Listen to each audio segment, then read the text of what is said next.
Әлия ханым, бізде мынандай бар да, тәкаппарлық, эго деген бір жақсы жаттап алған сөз бар да, елдің бәрін айтатынша. Бірақ соның өзі травма ғой, Әлия ханым, түсінесіз ба?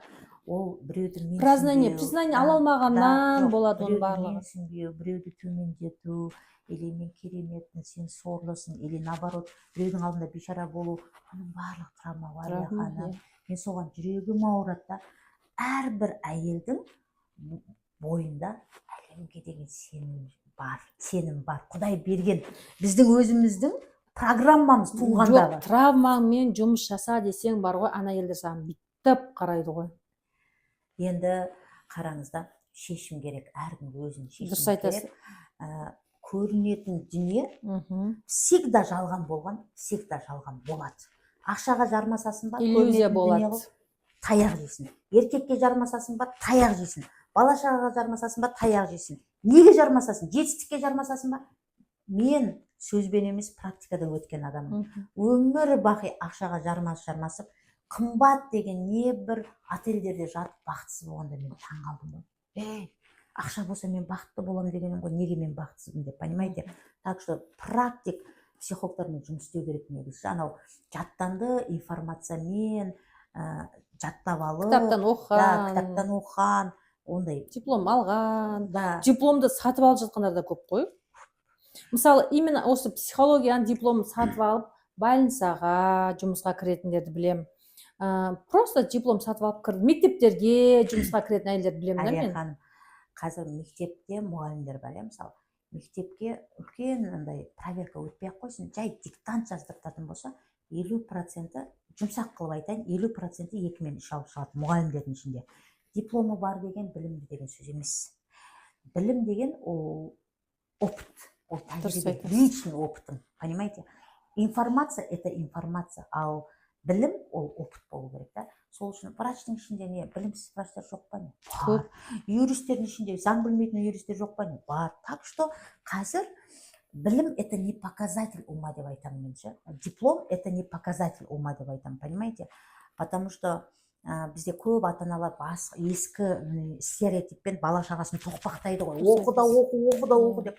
Ойпырмай, Шымкентке барып қалсаң, қырылып жүрген студенттер. Бәрі көшеде саңқып жүргендер басынан да. Көбісін сұрайсың ғой, мысалы, маникюр, педикюр мастерлерің бар ғой, жас қыздар. Оқиды бір жерде, бірақ олмен жұмыста істемеймін дейді. Ол дипломмен жұмыс істемейді, бірақ ақшасын төлеп жүр. Негізі мынандай сөз бар да, сен оқ болмасаң, ешкім оқымайды сені ше. Адамдар көзін ашу керек ше. Құдайды тану керек ше. Уже құдайды ғылыми тұрғыда тану керек. Уже болмайды ол ше. Мысалы, адам, мен ойлаймын да, қалай адамдар түсінбейді деймін да. Мысалы, ислам мен христиан, будда болып қырылысып жатады да, мен исламмын, сен буддасың, ислам күшті, будда үшін. Маған бәрібір ше, бірақ Құдай жалғыз екенін қалай түсінбейді адамдар деймін да. Күн жалғыз ғой, онда күнді де бөлсеңдерші. Күнді әттен бөле алмайды әйтпесе күнге де қырылысатын еді. Қазір жерді бөле алатын болған екен, жер үшін, мұнай үшін қырылысып соғысып жатқан жоқ па? Ал күнді бөле алмайды да адамдар әйтпесе жартысы исламдікі, жартысы христиандікі деп бөлісіп жатар ма еді, онда бір Құдай біледі. Так что менің ел жұртқа айтарым, құрметтілерім, мешіттен еркектер шыққанда қанаттанып шығу керек. Мына өмірге өмір сүру үшін келгеннен кейін арғы дүниенің жұмақ, тозақ деп арғы дүниемен қорқыта берместен, әртүрлі күнәмен қорқыта берместен, менің артымда Құдай тұр, мен тәуекелді қыламын, мені Құдай қолдайды деп еркектер мықты болу керек ше. Менің байқаған мешітке баратын көп еркектер программада страшно қорқынышта өмір сүретін еркектер. Потому что маған келген әйелдердің өзі де сондай. Әйелдер енді сама собой ғой. Жоқ, әйелдер сама собой ғой. Біздің жаным, әйелдер әйтеуір көнеміз ғой, әйтеуір әйелді көндіреміз ғой, былай да былай. Еркектер өзгерсе деймін да. Қадір түнінде отырған кезде әйелдер жаңа осы кішкене психология туралы кетсе, жоқ, только шариғат айтайықшы, керек емес, шариғат айтайықшы дейді да. Мен айтамын да, шариғаттан басқа да адам барлық нәрсе бар ғой, мұғалімдік бар, жаңағы шариғаттан басқа да білім бар ғой деймін да, мұғалім боласың, жаңағы врач боласың, басқа боласың, сол сияқты бір сала деймін да. Психологияда мысалы сіз ертең туатын болсаңыз имамның алдына барып тумайсыз ғой деймін да. Ол только шариғаттан басқа ешнәрсе оқымаймын деген нәрсе, ол не дұрыс емес, ол қараңғылық деп есептеймін да мен. Мынау онкологиядан келіп жазылып жатқан клиенттерім бар айтады ғой, мешіттен шықпай қалған едім дейді мен. Бұл жерде біз Әлия ханым дінге қарсы әңгіме айтып отырған деп түсініп қалмасын адамдар. Иә. Бәрібір мұсылман болып қаламыз, бәрібір Құдайды мойындаймыз да, бірақ Құдайды ғылыми тұрғыда тану керек адамдар. Түсінесіз бе, Әлия ханым да? Соған әрекет Қараңғы жасау жолмен жүре керек. берместен, Дұрыс айтасыз, иә. понимаете? Міне сізде мысалы орамал тағатын адамсыз да, мысалы менің орамал тағатын подругаларым бар да, сөзімен ісі жарасып тұрады да, сөзімен ісі жараспайтын орамал тағып жүргендер қаншама, бес намазын оқып сөзімен ісі жараспай жүргендер қаншама. Кешіріп қойыңыздар, мен өзімнің Құдайды ғылыми тұрғыда таныдым, кейін Құранды оқысам кәдімгідей бәрі переводталып тұр ғой. Ал біздегі Құрандағы қорық дегенді тікелей қорық деп үйретеді. Қорқу керек, күнәлау керек, жазалау керек деп. Ал онда жақсылық менен жамандық сенен деген не деп айтасың? Ал имам молдаларға айтқым келеді да. Сондықтан жаңағы айдаладағы жұмақ үшін жұмаққа түсесің деп. Айналайындар, жұмақ деген жан тыныштығы. Жұмаққа сен осы өмірде де келесің. Раббысы жандары оянып, Раббысына қарап жүгіреді деген бар ғой. Мен Құранның бәрін изучать еткен адаммын да.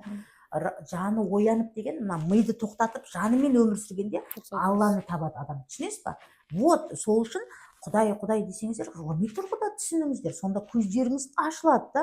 Ал білмеймін, мен таң қаламын. Бірақ Айгүл ханым, жан мысалы жан тұрғысына келу, өзің жаныңды түсіну үшін мына логиканың бәрін өшіру керек қой. Конечно. Бірақ ол логиканы өшіру адамдарға логиканы өшіру мүмкін емес адамдардың. Мысалы біз өзіміз осы состояниеге келу үшін қанша нәрсені жасадық қой, ананы өшіріп, тұр, ананы еш нәрсе ойлама десе қалай ойламайсың, ми деген тоқтамайды, ана келе береді. Әлия ханым, вот именно қараңызшы. Бірақ біз әрекет жасадық, біз көбірек әрекет жасадық қой. Әлия ханым, қараңызшы, біз именно қателесіп оқымаған адам жоқ. Мен мысалға анада да оқып көрдім. Бәрімізде де қателесіп біз енді қысқа жолын таптық қой. Таптық. Альхамдулилля, мен соған қуанамын. Кесе енді, айналайын, қиналып жүрмесе кесе, балаңа да уайымдамайтын боласың, күйеуіңе де уайымдамайтын боласың. Күйеуім, мендегі әйелдер күледі ғой. 50 жыл күйеуім айтқанын істемейтін, жүгіріп жүр ғой, аузынан шыққанда орындайды. Айналайын, кесейші, біз қысқа жолын көрсетеміз ғой. Неғыласын өзіңді қинап дейміз да. Так что бұл ақымақ болсаң қиын да негізі. Просто бұл мен түсінгенім, осы күй, осы состояние барлық адамға беріле бермейтін состояние екен. Немесе қаламайды басқалар. Әлия ханым, бұл состояние бәрінде бар. Травмалар жауып тастаған. Просто, понимаете, травмалар жауып тастаған. Бірақ сол травманы ашқысы келмейді ғой. Сол травмадан құтылғысы келетін шығар, білмеймін енді. Ол өздері біледі ғой. Кімге керек өмірін өзгерту. Мысалы, шынын айтайын, біз қазақтың қатындары, қазақтың әйелдері өзіміз үшін өмір сүріп үйренбегенбіз ба? Мен өзім қалай мен осының бәрін зерттей бастадым. Сенің балаңның тағдыры саған байланысты дегенде мен шошып кеттім ғой. Түсінесіз бе? Келсем, мен күйеуім қайтыс болып, бизнесіміздің бәрі минусқа кетіп, вообще ақшаны жеп көріп кеттім ғой. Мен датакөз еш нәрсе көргім келмейді, еш нәрсе істегім келмейді. Датакөздің депрессияға түстім мен, потому что мынау Аллаға деген реніш пайда болды да, менде неге алып кетеді, жақсы адам еді, жақсылық көру керек еді деген сияқты болды ғой, ол негатив пайда болған екен. Сөйтсем, Әлия ханым, мен травмаларым оянып кеткен ғой. Мынау айтады ғой адамдар, бұрын мен жақсы өмір сүргенім, кейін біртүрлі болып кеттім дейді ғой. Ол просто бір какой-то эмоционалдық бір ситуация болады да өміріңде. И сол балалық күндегі бүкіл травманы көтеріп тастайды ғой сол кезде. Сол кезде уже адамдар болмайды деп жұмыс істеу керек та өзіменше. И сонда мен күлкім келетіні, датакөздің травмаға түскеніміз, менің балам ақшаның қайдан келетінін білмейді екен ғой. Датакөздің ақшамен өскен, барлықпен өскен болған. Менің балам сияқты ма? Сөйтіп жаңағы депрессия болып жатыр да балам. Балам тірі емес, өлі емес, депрессия болып жатыр. Сол кезде мынау Некрасов деген, Анатолий Некрасов деген ученый бар, орыста. Кітабы, керемет кітабы бар ғой. Материнское счастье ма? Сол Некрасов не деп айтады десеңізші, Әлия ханым, тыңдамаймыз ғой сондай әңгімелерді. Оқымаймыз ғой десеңізші. Әйелдің дейді, ананың дейді, бала шағаға қылған бірақ жақсы нәрсесі бар дейді. Ол өмірге әкелгені ғана, қалғаны бәрі жамандық дейді ғой. Мен сол кісіде мен консультация алғам. Сол кезде сол кісі маған айтты, барыңызда балаңызға қараңызшы қалай жатыр деп. Мен қазір прямо көзіме жас келіп қалайын деп. Мен ешқашан сондай ситуацияларды ұмытқым келмейді. Мен специально ұмытқым келмейді да. Потому что адам шүкіршілікте жүру үшін қиын кезін ұмытпау керек деп ойлаймын да. Сонда жаңағы балаңа қараш, қандай жай күйде деді да. Балама қарасам, жартылай өліп, жартылай тіріп та. Сонда маған жаңа Некрасов айтты ғой, сенің ішіңдегі кішкентай Айгүл тура сол состояниеде жартылай өліп, жартылай тірі дегенде өкіріп жыладым ғой мен ше. Сол Некрасовтан кейін ғана мен мойындадым негізі травма дегенді, ата-анамен жұмыс дегенді мен оған дейін вообще мойындамайтынмын ше. 1 жыл уақытым соған кетті негізі, мойындамауға кетті. Сосын именно ұл бала мен ананың қарым-қатынасы өзгеше болады. Махаббаты, именно ұл бала мен ананың махаббаты басқаша болады екен. Қыз бала мен ананың махаббатына қарағанда ше. Ал қыз баланың әкесімен махаббаты ерекше болады екен анасына қарағанда. Еркекті еркек қылатын анасы. Дұрыс айтасыз. Әкесіне қарағанда анасы. Мысалы мен таңғаламын да, бәрі айтады ғой маған, келініңіз өзіңізге ұқсаған деп ше. Сіздің балаңыз тура өзіңізге ұқсаған келін алып келеді. Негізі кейбір енелер келіндеріне жалғыз жасайды ғой. Мен айтамын да, тура өзіңе ұқсаған үшін екеуің тіл табыспайсыңдар да, мысалы. Дұрыс айтасыз. Негізі ұл бала всегда анасына ұқсаған. Дұрыс айтасыз. Негізі анаға, өкінішке орай анаға көп нәрсе байланысты ғой, бірақ соны мойындау керек деп, конце концов мойындау керек. Мен сонда Некрасов айтты да маған, сенің анау балаң жартылай өлі, жартылай тірі деді. Сен балаң бақытты болсын десең, онда мен айтам ғой, баламмен жұмыс істеңізші десем, балам бақытты болсын десең, сен бақытты болуың керек деді ғой маған. Мен бақыттымын ғой, менде бәрі нормально ғой, сен анау балаңның состояниесі сенің состояниең деді. Сол кезде мойындадым ғой мен. Сол кезде не істеуім керек? Травма, детский барып, бүкіл мен жұмыс істеуім керек деді ғой. Менің әке-шешеме ренішім жоқ, бәрі нормально. Айта бересің. Травма бар деген әке-шеше жаман деген нәрсе емес дейді. Түсінесің ба? Даже біздің мынау маткіден, жатырдан шыққанымыздың өзі травма екен ғой біздің. Тыныш еді, балқып жатамыз да, шарқ етіп шығамыз, соның өзі травма екен. Мысалы, травма алу үшін әке-шеше жаман деген сөз емес екен. Сол үшін шақалақ кезде жылы үтіктеп не істейді ғой баланы, білесіз ба? Жылы немен құшақтап шыны, туғаннан кейін жылы немен үтіктеп, сөйтіп барып баланы алады.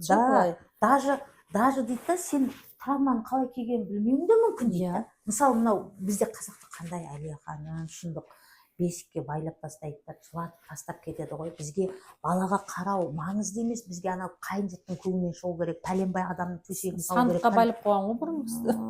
Шындық қой, мысалы, мен қазір немере асырап отырмын ғой. Мен айтамын да, немере асырап отырмын ғой, 3 жасқа дейін, хотя бы 3 жасқа дейін запрет жасамаңдаршы деймін да. Бірақ енді мен немерем төбелеп бізді ұра салуы да мүмкін, баса салуы да мүмкін. Бірақ жақында бір ресторанға бардық та, мен немереммен жасты бала уже қорқуды біледі, уже тәрбиесі бар, уже мәдениеттілікті біледі. Менің балам как будто тәрбиесі ұқсап тұр да немеремше, бірақ менің әдейі бос өсіріп жатырмын. Солайынан кішкентайынан біз тоқпақтап, мынандай рамкада өсіреміз да баланы. Мына болмайды депші. Одан кейін травма қайдан келді деп отырамыз. Келген пәленбай, маған мысалы қанша клиенттер келеді. Мен оқымаған жерім қалмады, уже шаршадым. Сіздікі қалай болады екен дегенде болады. Мен айтам, айналайын, мен саған ешнәрсені дәлелдемеймін. Мен жай психолог емес, мен Құдай танушымын. Мен саған өте терең білім беремін. Мен өзіме сенемін. Қаласаң оқы, қаламасаң қой деймін да. Бірақ сол кісілер келгенде айтады ғой, мынау не деген білім, мен шокпын дейді ғой. Шындап келгенде не айтайын деп отыр едім. Травмам жоқ, менде бәрі керемет деген адамның өз травмасын көргенде отырып еңкілдеп жылайды ғой.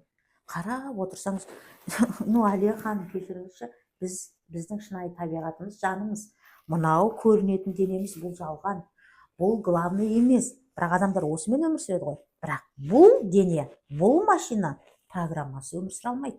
Қалайсың ба, қаламайсың ба, бұны программалайсың, өзіңді программалау оңай десеңші негізі. Жоқ, или қоғам программалайды, или өзің программалайсың. Или жаңағыдай қараңғы дін программалайды.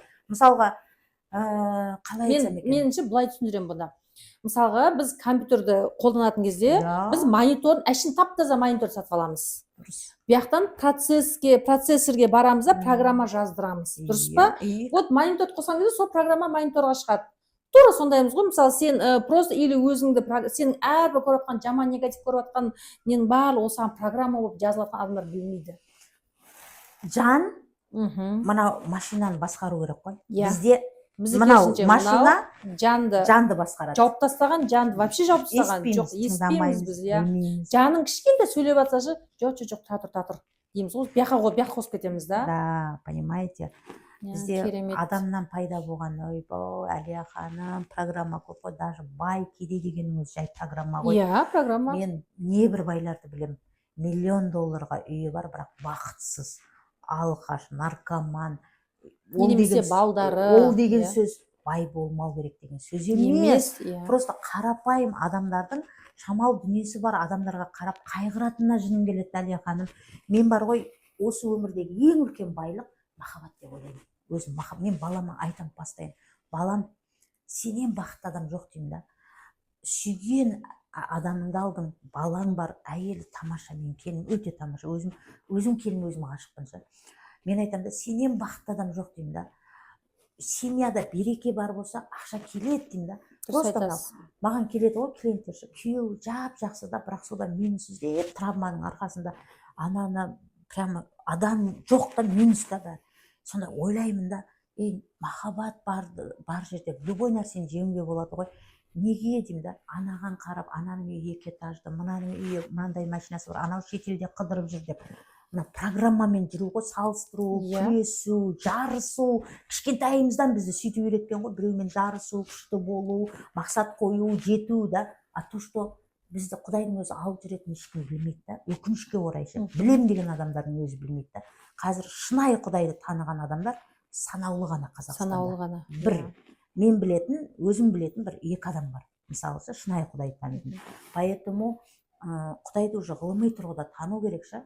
Мен айтамын да, жаңағы күйеуінің только минусын көреді. Бірақ сен күйеуіңнен минус көріп отқанда өзіңнің минусың ғой ол деймін да. Ол өзіңнің минусың ғой. Соны түсінбейді әйелдер ше. Неге бізді, жарайды деймін да, саған ұнайма күресе бер деймін да. Саған ұнайма оңбайға тиіп шық деймін да. Бірақ мынау программа өзгермегенше өзгермейді ғой деймін да. Күйеуді ауыстырған мен мынаны ауыстырмасаң бесполезно ғой деймін да. Күресу деген сөздің өзі адамға үлкен ауыртпалық салады ғой. Күреспей-ақ просто өзіңмен жұмыс жасап, өзің ішінде махаббатын тапсаң, айналаңа да сол махаббат бересің. И табысы да сондай махаббатпен жасайсың да. Мен бұл сезімді ол сезіну керек адам ше. Ол өте керемет сезім. Сода Әлия ханым, енді қараңызшы. Әр адам бір нәрсемен заниматься етеді ғой. Енді біз осы мен психолог болам деген емеспін. Мені Құдай алып келді. Мысалы, өзіміздің жолымыз бар да, мына Құдайдың салған жолын тапқанда бәрі оңай болады екен да. Әйтпесе пәленбай жыл бойы күресіп келдік қой. Ана бизнес істедік, мұғалім болдық, жыл мұғалім болдық, ол жерде де шүкір. Мен 22 жыл сауда жасаған адаммын мысалға. Мен психолог боламын деп ойламағанмын ешқашан. То есть, понимаете, бәрібір өзіңді тыңдай бастағанда өзіңнің Құдай салған жолыңды табасың да. Дұрыс айтасыз. Талантсыз адам жоқ. Бәрі талантты. Бірақ өздері ана программамен былай. Программа өмірсін қалай? Ананы істесем ақша келеді, мынаны істесем ақша болмайды. Мен мысалы осымен заниматься еткенде мен просто ютубте отырып әңгімемді айтып отырғам, адамдардың өзі тартылды маған мысалшы. Ақшаны ойлап бір нәрсе істесең, ол уже программада. Ал сүйемін, осыны мен ұнатамын деп істейсің ба, ол жердің артында үлкен ақша келеді. Дұрыс айтасыз. Сен күтпеген нәрсе келеді. Келеді, мысалшы. Сол үшін жаңағы айтып жатқан сөзіңіз маған ұнады. Өмір күрес деп үйреткен ғой бізді. Дұрыс айтасыз. Өмір сынақ, өмір күрес депші. Мысалшы, күрес деген сөздің өзі ауыр да. Сынақ деген сөздің өзі қандай ауыр да. Организміміз күресем мәне деп қалады ғой. Естігеннің өзінде. Қарасаңшы, бізді до такой степени дұрыс емес тәрбиелеген да. Мына өмірдің несіне наразысың деймін да мен адамдарға. Саған не керек деймін да. Мысалы, есіңізде ма, осыдан 2 жыл алдын ба Алматыда жер сілкінісі болды ғой. Сол кезде Алматыда едім мен. Анау батыс жақта ма су тасқыны болды ғой, есіңізде ма? Мен сол кезде просто да мен адамдарға мен просто түсінбеймін да, мен таң қаламын да. Мен ауырмай-ақ денсаулықты бағалайтын адаммын да. Маған обязательно аурудың керегі жоқ, денсаулықты бағалау үшін ше. Маған обязательно, білмеймін, мен түсінбеймін ше адамдарды. Обязательно сырттай да өзгеруге әрекет қылу керек қой. Жарайды, ішінде травмаң басқарып жатыр, программа сырттай да әрекет қылуға болады ғой мысалға да. Сонда мен ойлаймын да, Алматыда қарап тұрмын, анау жаңа батыс жақта қарап тұрмын, ойпырмай, адамдарға дүние керек емес екен Әлия ханым. 2 этажды, 3 этажды үйлерін тастап, машиналарын тастап, түрсік майкымен көшеге шықты ғой. Мен айттым, ах бәлем, жан керек пе екен? өмір керек пе екен, өмір қымбат па екен деп ше. Ай, сондай бір қараңғымыз ғой. Бұның бәрі қараңғылық қой. Соны қарап отырып та шүкіршілікке келуге болады ғой мына жақта отырып, дұрыс па? Жоқ, бізде неміз? Анау жер сілкінісі болған кезде көшеміз да, ертесіне ата сен көшеміз дейді да. Одан кейін қайтадан дүниеге кіріп кетеді да. Мәселе көшпеген емес. Өлім келіп тұрса, Алматыда болсаң да, жердің түбінде болса да өлесің. Мысалы да, әлемге деген сенімділік керек. Әлемге деген сенім, доверие деген ең осы ренжитінім, Әлия бәрі бар ғой адамның бойында. Құдай бізге осыны біз ішімізде барлық сұрағымыздың жауабы бар. Просто соны оқи алмаймыз. Қарасаңызшы, ақшадан не іздейміз біз? Неге біз ақшаға, енді адамдардың ең соңғы байлануы ақша ғой, негізі. Адам ата-анасына байланған жеңуі мүмкін, бала шағасына байлану қиын, негізі бұны да жеңуі мүмкін. Ақша келгенде қысылып қалады ғой адамдар. Вот осы жерде біз ақшадан не іздейміз? Ақшадан біз құндылық іздейміз, қауіпсіздік іздейміз. Еркектен не іздейміз біз? Еркектен біз махаббат іздейміз, құндылық іздейміз. Ол внимание деген не? Ол маған құндылық бер, менің адам екенім, нормальный адам екенімді дәлелде деген сөз ғой.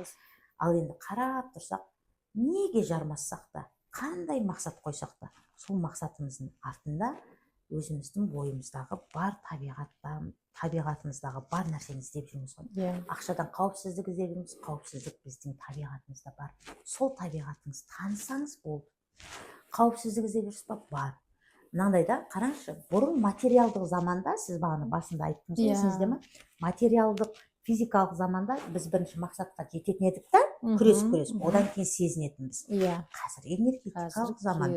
Сен керісінше бірінші сезінесің. Ақшадан қауіпсіздік іздеп жүрсің ба?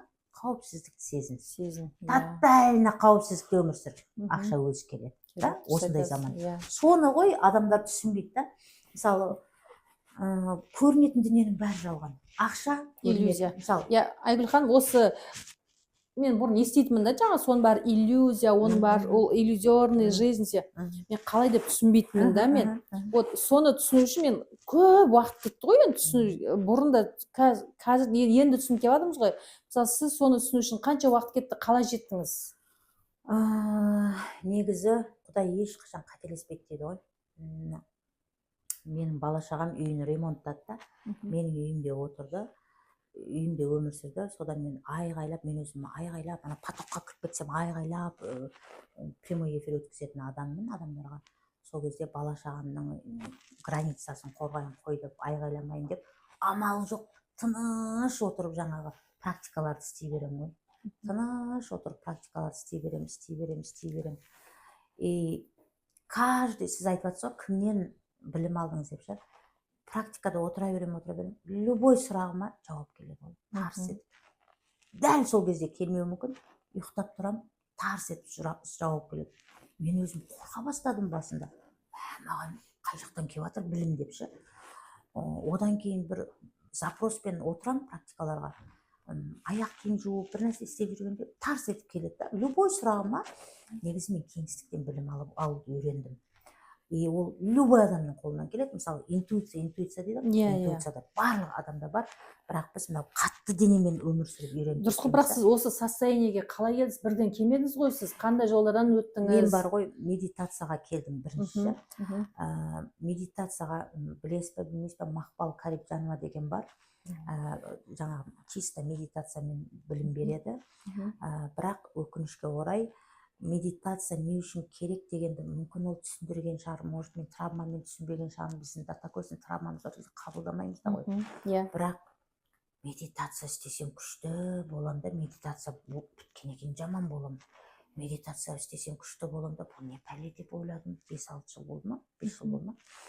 Содан ойлана бастадым. Бұл не үшін берілген нәрсе, бұл неге берілген нәрсе деп. Сөйтсем, біз медитация істегенде жанымызға қосыламыз. Жанымызға қосылған кейін Құдайдың потогына қосыламыз. Одан кейін мен уже шынайы Құдайды түсінгім келді. Не үшін, мысалы, көп нәрселер болып жатыр ғой. Педофилдер болып жатыр.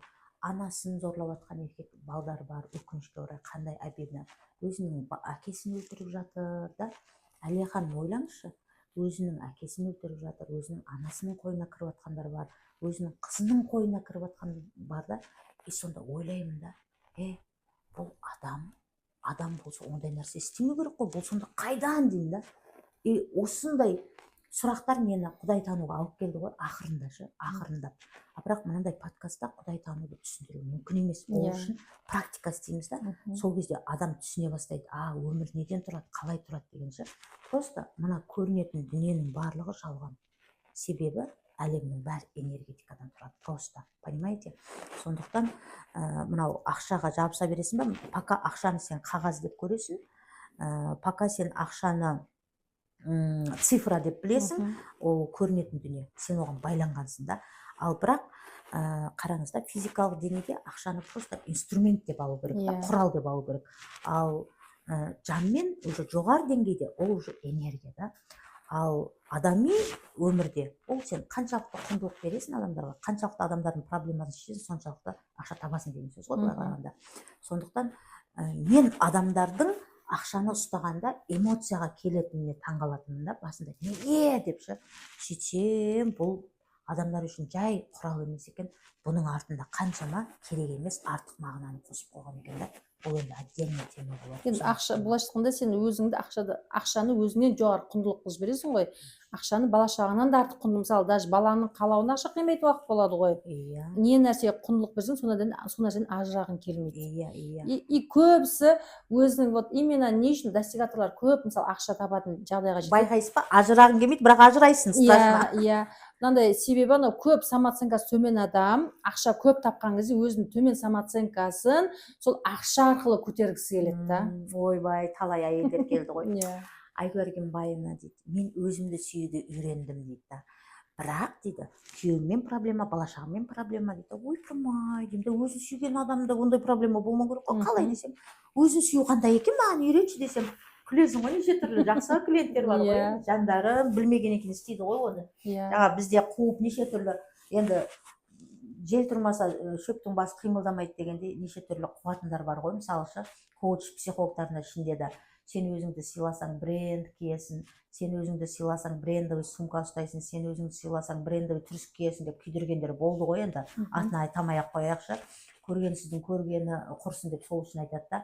Ал бүкіл әлемдік мировой деңгейдегі миллиардерлер жыртық шортты, жыртық футболкамен жүре береді да. Бізде қазақтар $5-6 тауып қалса, өзінше жаңағы бренд деп көргенсіздігін көрсетіп қояды да. Осы жерде мен өзімнен білем да. Мысалы, мен үйгейіммен прямой эфир өткізе берем. Маған дәлелдеу керек емес. Мысалы, маған ол этаптардан өтіп қойғанбыз да. Сол үшін жаңа самооценкасы төмен адамдар өзінің самооценкасы төмен ақшаны сол үшін тапқысы келеді ғой. Өзінің самооценкасын көтеру үшін. Сонда жаңағы әйелдер келгенде айтады ғой, Айгөрген байына мен қымбат ресторанда тамақ ішуді үйрендім, мен қымбат киімдер алуды үйрендім, мен өзім сүюді білем дейді, спа салондарға барам, бірақ күйеуіммен проблема, жаңа бала шағасымен проблема. Мен айтамын, саған кім айтты деймін, анау қымбат киім кисең самооценкаң жоғары деп кім айтты? Сен самооценкаң соншалықты күшті ма? Физический несіне қарайды. Халатыңмен шықшы деймін да, қаланың ортасына халатыңмен шық, сол кезде самооценкаң күшті деймін да сенің. Сөйтсем ағалар, ойбай, самооценкаң күшті болса сөйтіп өмір сүресің деп айтқан екен, сол істеп жүрміз ғой дейді да. Так что тапсын ақша. Мен только әрбір қазақ болмады дегенде миллион тапсыншы айына деймін да. Ол мүмкін, ол оңай да. Просто мәселе жаңа сіздің айтып жатқан дүниеміз ғой. Самооценкасы төмен, құндылығы жоқ болған екен, ақшамен көтергісі келеді. Понимаете? Поэтому байлардың ішінде де самооценкасы қандай төмендерлер бар. Мәселе мынандайда да, ұзын сөздің қысқасы, байлық бақыт алып келмейді, бақыт байлық алып келеді дегім келеді. Ең бастысы сүйген адамдарың болсын жандарыңызда да. Не бір семьялар бар да, не бір семьялар бар, күйеуі, әйелі бірін-бірін сүйеді, бірін-бірін сүйіп қосылған, бірақ жаңағы неше түрлі программаның арқасында қырылысып ажырасқысы келіп жүретіндер болады. Ал былай қарап тұрсам, тамаша адамдар да. Мынау программаның бәрін алып тастаса, екеуі сүйіп бірін-біріне энергия беріп да, сүйіп сөйтіп тұрса, ақша келе береді ол үйге, понимаете? осы жағынан ішім ашиды да. Мен көп семьялар әп-әдемі семьяны бұзатындар да бар да, мысалы бұзылатындар да бар программаға еліктеп. Мысалы қазір жаңа қасымда тұрған адамның өмірін өзгерте алатынына, былай істесе оның өмір өзгеретініне көзім жетіп тұрады да, бір анаған жеткізе алмайтын, ана бір ішің қайнайды ғой, анаған жеткізе алмайтынына, бір ішің қайнайды, бір ағадан көзің жетіп тұр сенің қалай өзгеретініне, бірақ оны ана түсінбейтініне бір жағынан ішің қайнайды ғой. Мен айтамын, анай и олармен мысалы оншақты сөзің келіспесе де, бірақ кейбір кезде үндемей анладым дегенде көніп отыра бересің да, сөзіміз келіспесе амал жоқ қой енді, бірақ спорласпайсыз, бірақ ананың кішкентай ғана бір нәрсені өзгертсе өмірін өзгертетінін көріп тұрасың ғой.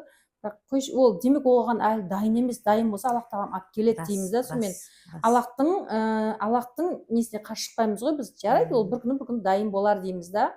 Бірақ соның бәрін адамдардың ең главный проблемасы көрінетін дүниеге жармасып қалу. Оның ішінде мынау дене. Дұрыс айтасыз. Адамдар мынау, сен кімсің десе, мынау менмін. Өзіңмен жұмыс жаса десе, барып жаңа бірінші физический неге барады ғой, жаңа косметологқа барады, парикмахерге барады, маникюр, педикюрға барады. Мен мысалы баяғыда мен өзім банядан шықсам, сразу салонға барып укладкасы ететінмін. Оттого өзіме физический неме қатты қарағамда вообще жаныма қарамаппын.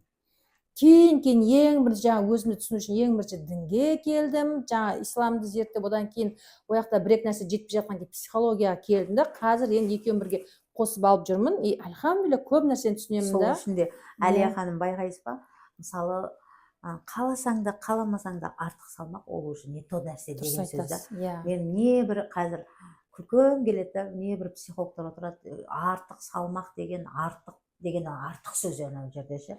Сөйтіп отырып, әңгіме айтып отырады да, еркек андай болу керек, әйел мындай болу керек деп, ойбай, ана салмағыңды құртшы дегім келеді да. Өзім 1-2 килограмм қосып қойсам давление боламын ше.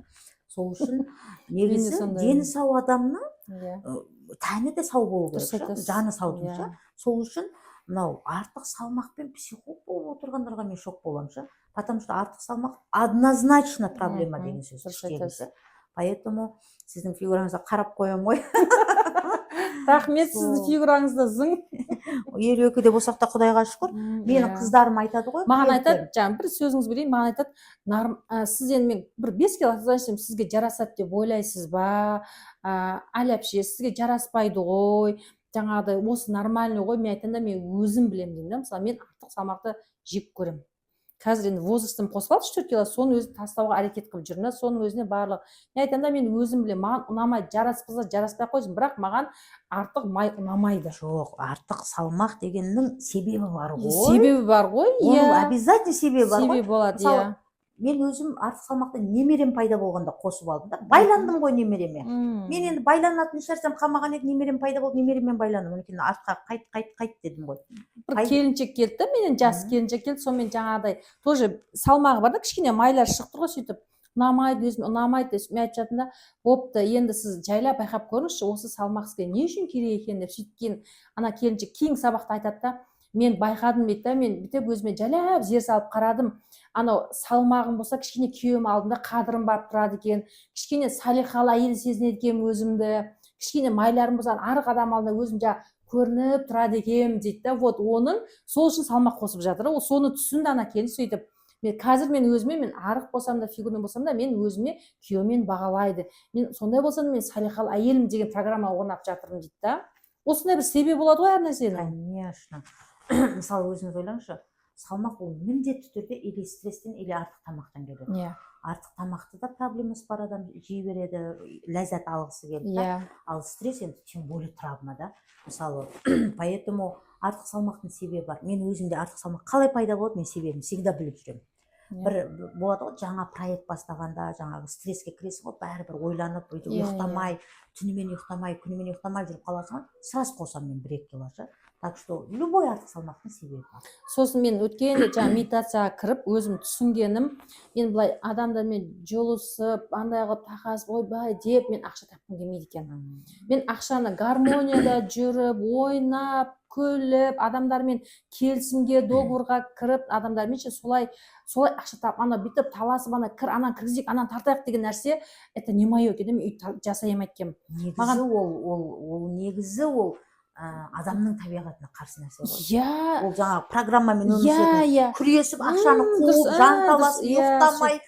өткенде бір инспайр деген бір не келді жаңағы не еді мынау компанияда сөйтіп сен психологсың, бізге керек, арқаңа мынанша адам кіргізсе деген миым жеп қойды да, сөйтіп мен тұра тұр деп, мен бұрын жаңағы Алматыда жүріп осында неге кіріп миллионға сабақ алғаным бар да, маған сабақ болды, мен көпшіктің алдына анау көпшіктің деп кіріп кетесің сен ол кезде ше, жоқ дедім да, бері шығып түсіндім да, сөйтіп мен үйтіп ананы тарып мынаны тартасың, ойбай ананы бүйт деген нәрсе маған ұнамайды екен да. Сонымен мен жаңағы налегке осы өзімнің мынау состояниемнен әдемі состояниемде жүріп сөйтіп ойнап күліп бәр нәрсені гармониямен жасағым келеді екен. Негізі психолог болатын психологтар көп нәрсе ана гармонияға жақын, әдемілікті жақсы көретін адамдар, в основном сондай адамдар ғой нағыз психологтар деп ойлаймын да мен өзім. Сөйтіп олай ешкіммен тартыспай таласпай, кішкене бір тартыс андай не то жер болып тұратын жер болса, мен уже ол менікі емес деймін да. Мен спокойно ойнап күліп гармонияда жүріп ақша тапқан ұнайды екен да маған. Бұл жерде мен просто өзім сондай нәрсе келді, инсайт келді, и мен өзімді түсінгеніне қуандым да. И мен анар қазір Алия келсе жоқ, маған ондай қажет емес. Спокойно ойнап күліп жүріп, мен ақша табу, ақша қуаныш маған, ақша табу деген нәрсе маған ол керемет сезім деп, мен ақшаны бүйтіп қорқыныш, күрес емес, мен басқаша елестеді, солай кіргім келеді екен да жұмысқа ше.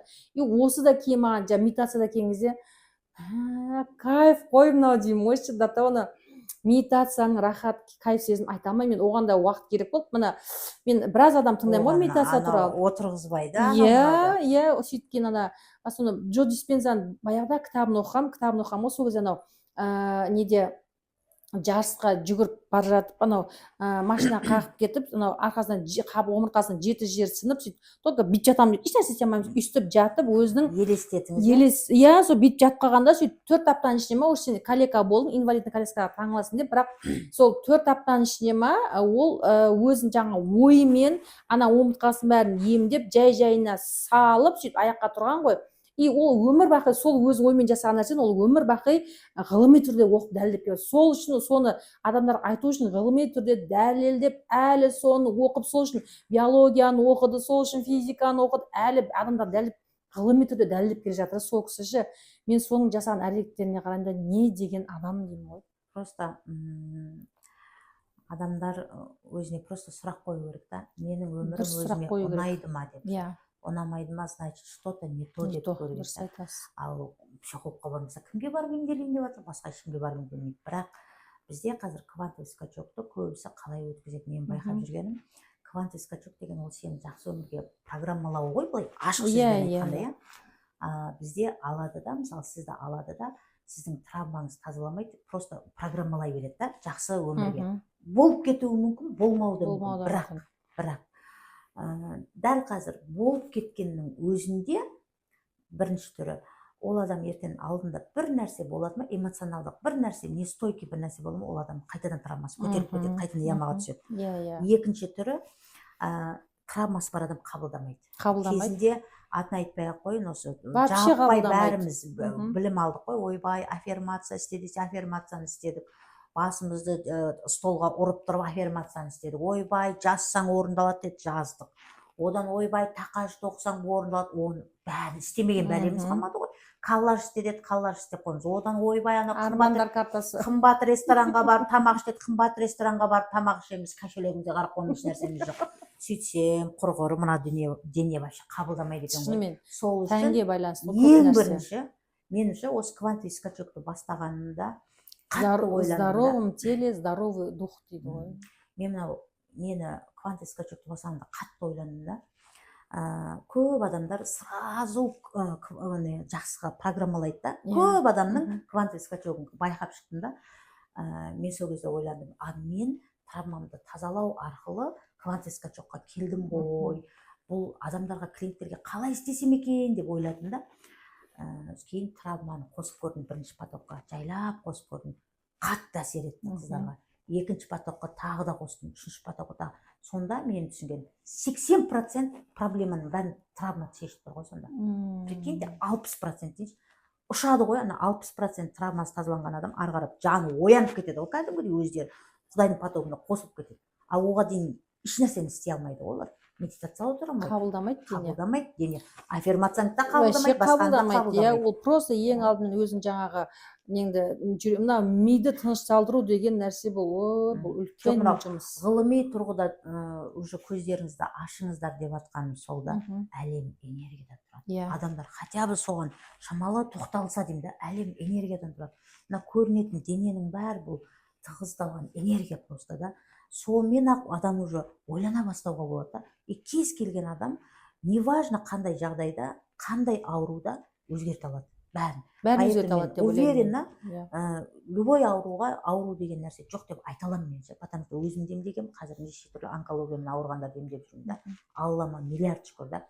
Поэтому энергиямен өмір сүруді үйрену керек уже. Көрінбейтін денемен, көрінетін денемен. Күшті подкаст болды. Айгүл-хан, өте қуаныштымын. Екеуміз прям от души кіріп кеттік қой.